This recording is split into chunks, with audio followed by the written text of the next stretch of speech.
How to enable PvP on Blox Fruits. Hey there, welcome back to our channel. So today we are going to discuss about enabling or turning on the PvP, which is player versus player in Blox Fruits. So in order to do that, if you're using PC, look at the top left of your screen, find the button that said PvP off, click on it and this will change to PvP on.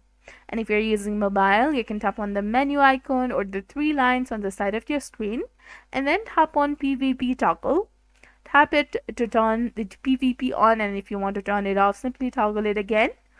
So the requirements for the PvP is that you need to be level 20 or higher, and you can't be fighting or transformed when you turn it on. You can't turn on PvP in safe zones like starter islands or during boss fights. And the important things to know is that the PvP stays on until you turn it off, and if you attack someone while PvP is off, it will automatically turn on.